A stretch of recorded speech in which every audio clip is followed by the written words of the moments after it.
Welcome to Impact Farming, where we introduce you to the people and ideas that will have a massive impact on your farming operation. Brought to you by Farm Marketer. Sit down, start the engine, and let's roll with today's show. Have you heard? Season 2 of the Pioneer Made to Grow podcast with host Andrew Campbell is back. New topics, trusted industry voices, more expert ag advice. Find it wherever you listen to your favorite podcasts. Hello and welcome back to another episode of the Impact Farming Show. Today we have an amazing guest. We have Andrea Paquette joining us. How are you, Andrea? I'm doing amazing. How are you doing today? I am doing fantastic. I'm so excited to chat with you. For those of you guys tuning in, Andrea is the president and co-founder of the Stigma-Free Society. And I'm so excited to have you on the show, to have you guys joining us to chat a little bit more about the Stigma-Free Society, the work you guys do, and really start and continue that mental health conversation. Andrea, as you know, we chatted a little bit. I emailed you and shared a little bit, but in our community, as you know, mental health is a big thing all around, no matter what your profession is. But it has become a big conversation in the agriculture industry. There's so much anxiety and stress and depression and fear of suicide. And unfortunately, we have that in our industry. So on our show here, we're diving into mental health. And I'm so excited to have you and just chat all things mental health. So before we dive in, do you want to share a little bit more about who you are? Yeah, definitely. My name is Andrea, as you said, and I am 44 years old. I live on Vancouver Island. I have a history with mental illness, and I thought maybe I could just share a little bit about my story with you. Please do. Okay. So back in 2005, I was diagnosed with bipolar disorder, and it was a very tumultuous time for me.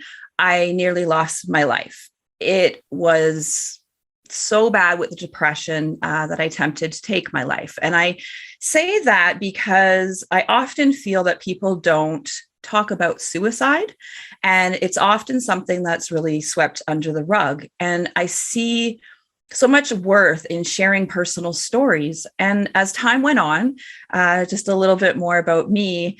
In 2009, I created a brand that read Bipolar Babe, and it was a t-shirt.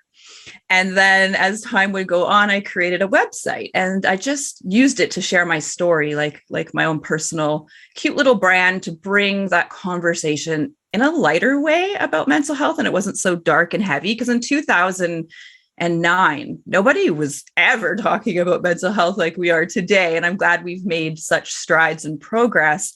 So I founded originally the Bipolar Disorder Society of BC, and then rebranded with my co-founder, Dave Richardson, into the Stigma-Free Society in 2016. And here I am today as president and co-founder of Stigma-Free.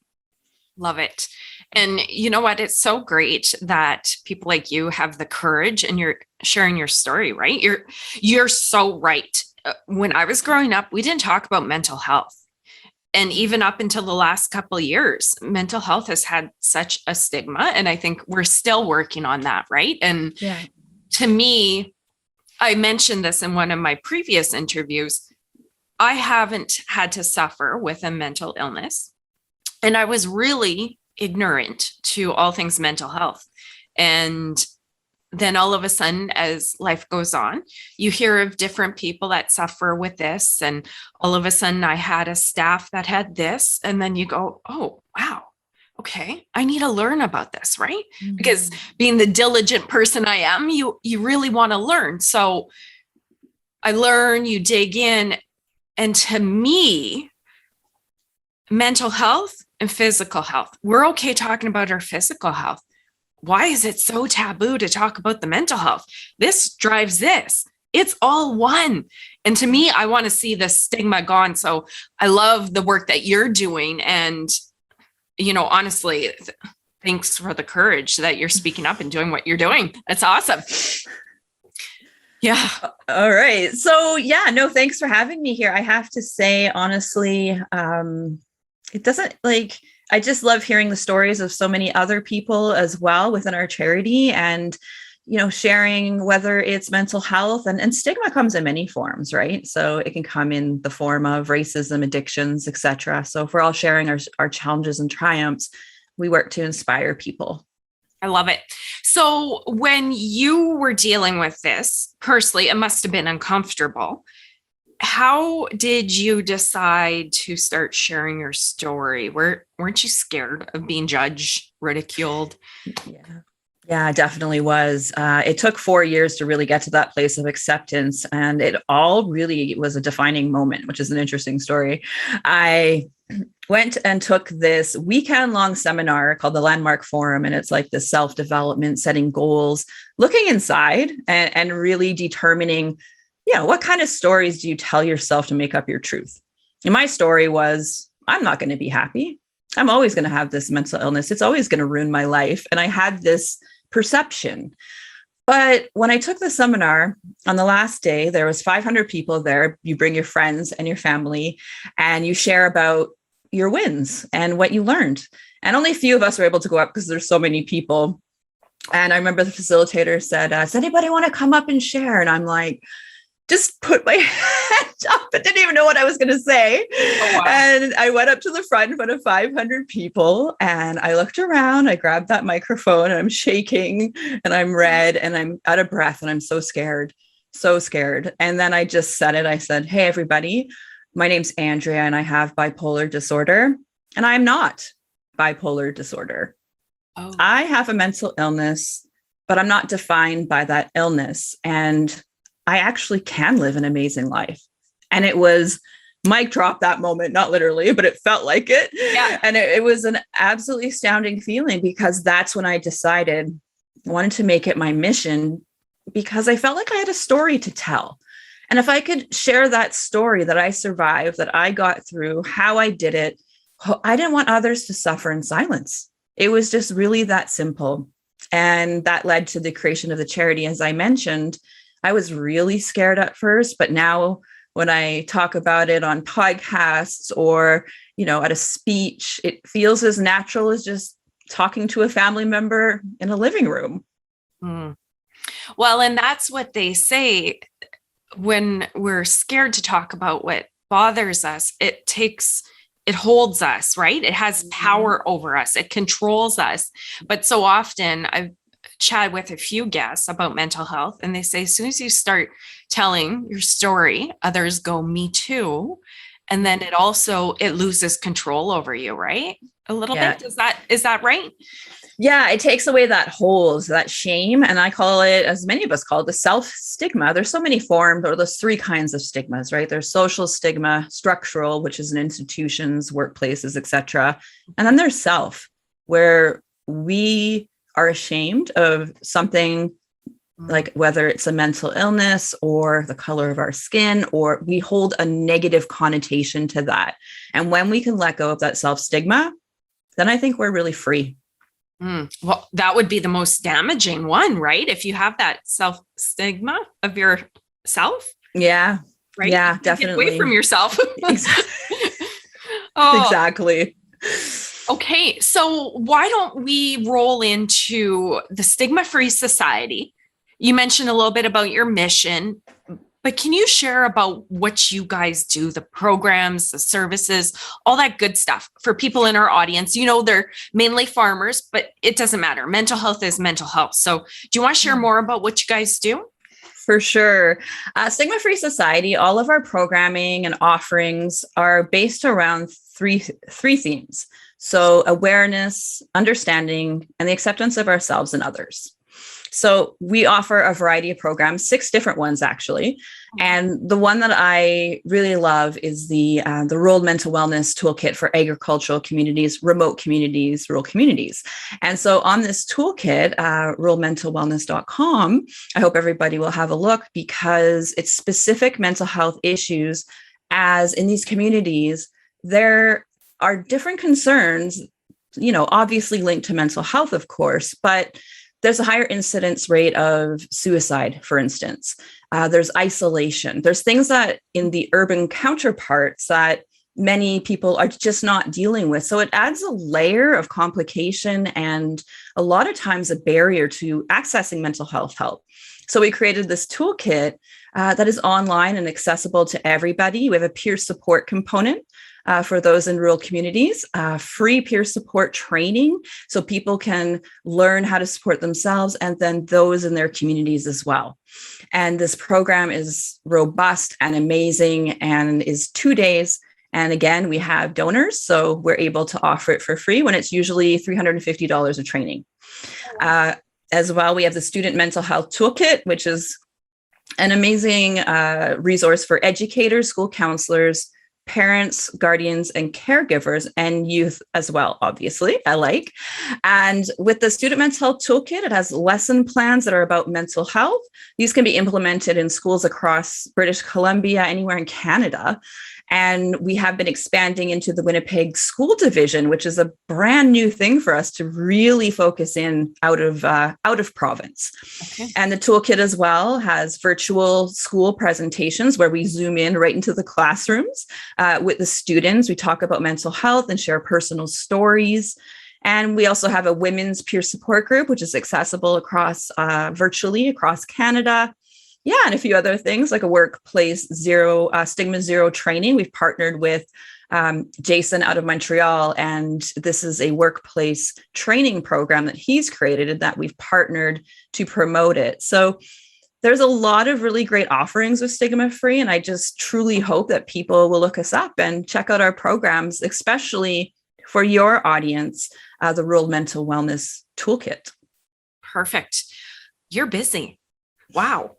You guys are doing a lot. And I was kind of researching and learning a little bit about you before we hopped on the interview here. And if I'm not mistaken, you take a very hands-on role. And aren't you involved in a lot of the trainings and programs and all that kind of stuff?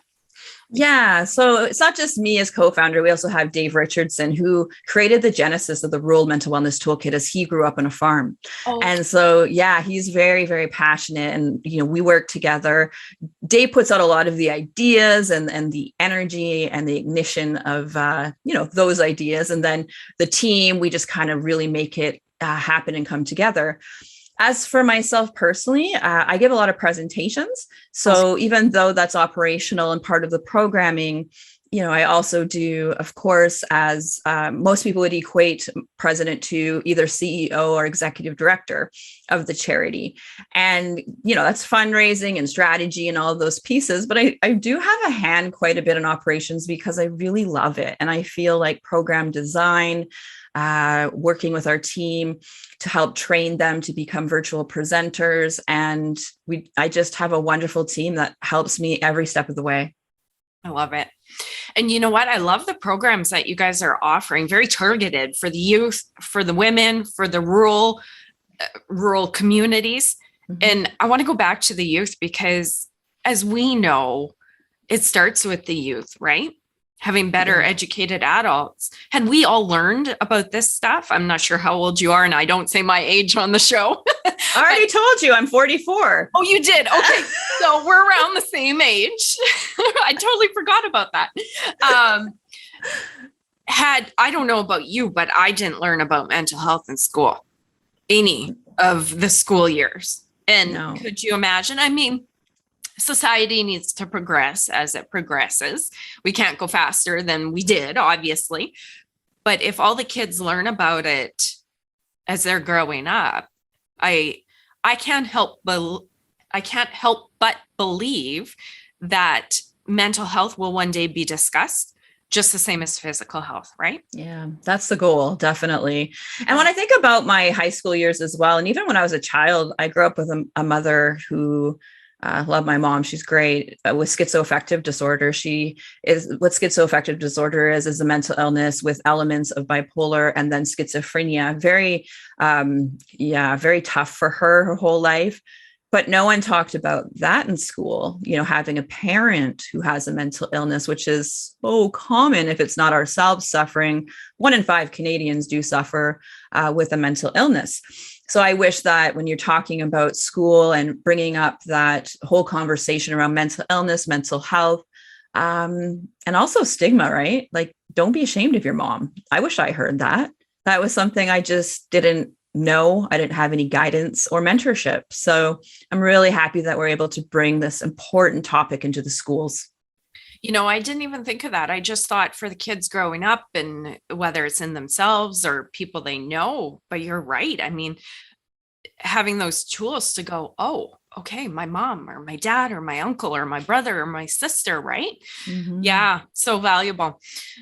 That's great. You are doing some amazing work. Thank you. Thanks. And I'm going to put you on the spot a little bit.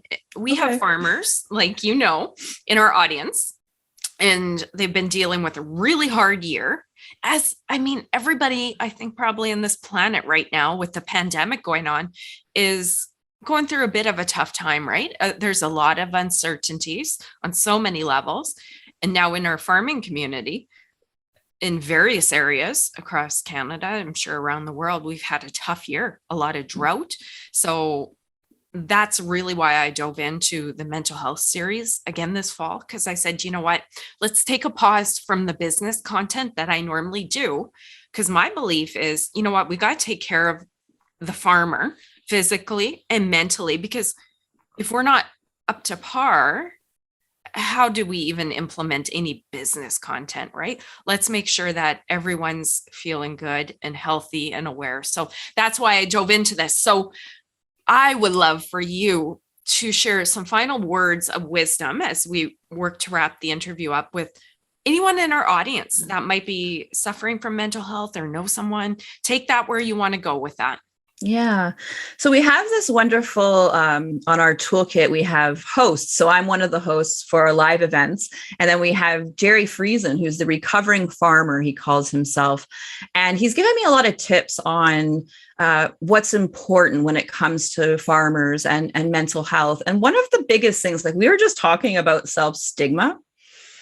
I believe many farmers feel like they have to suck it up, right? You have that stiff upper lip and just move forward. I know there's female and male farmers, but I feel that men face a particular barrier when it comes to reaching out for help. Suicide is even higher amongst men, as we know. And I just really want to encourage people out there that if you feel like you are suffering, do not suffer in silence. Reach out to a loved one. Please know that suicide is never the answer or a way out. There's always help out there for you. There's a lot of different things. Like we have our suicide hotlines that people can call if it gets to that point. Take yourself to a hospital if you absolutely have to, of course. There's a lot of new telehealth information and resources out there now that we list on our website, actually, that farmers can reach out to, even a virtual counselor through TELUS Health. They're one of our partners. They're really great as well. So I just really encourage people, reach out for help, know that there is always hope and you'll get through this. Those are great words of wisdom. Thank you, Andrea. And what we'll do is I'll make sure that we include the resources that you mentioned in our show notes as well, and links out to the pages on your website. So perfect. Everybody can have those tools, and then we can push people over to you guys so they can find out more about what you do. So thank you so much for your time, Andrea, and the work you do. It's so important, and I really appreciated our time together today. Thank you. Thank you so much. You're welcome. And you guys in the audience, thanks for joining us. If you enjoyed this episode, like it, share it, and get it out there. You know what? Our community needs support, and hearing stuff like this will help reduce the stigma around mental health. And that's what we need. So like it, share it, get it out there, guys. Thank you. Bye-bye. You've been listening to Impact Farming. For more great episodes and articles designed to help you manage and grow your farming operation, head on over to farmmarketer.com. Don't forget to sign up while you're there. We will see you on the next episode.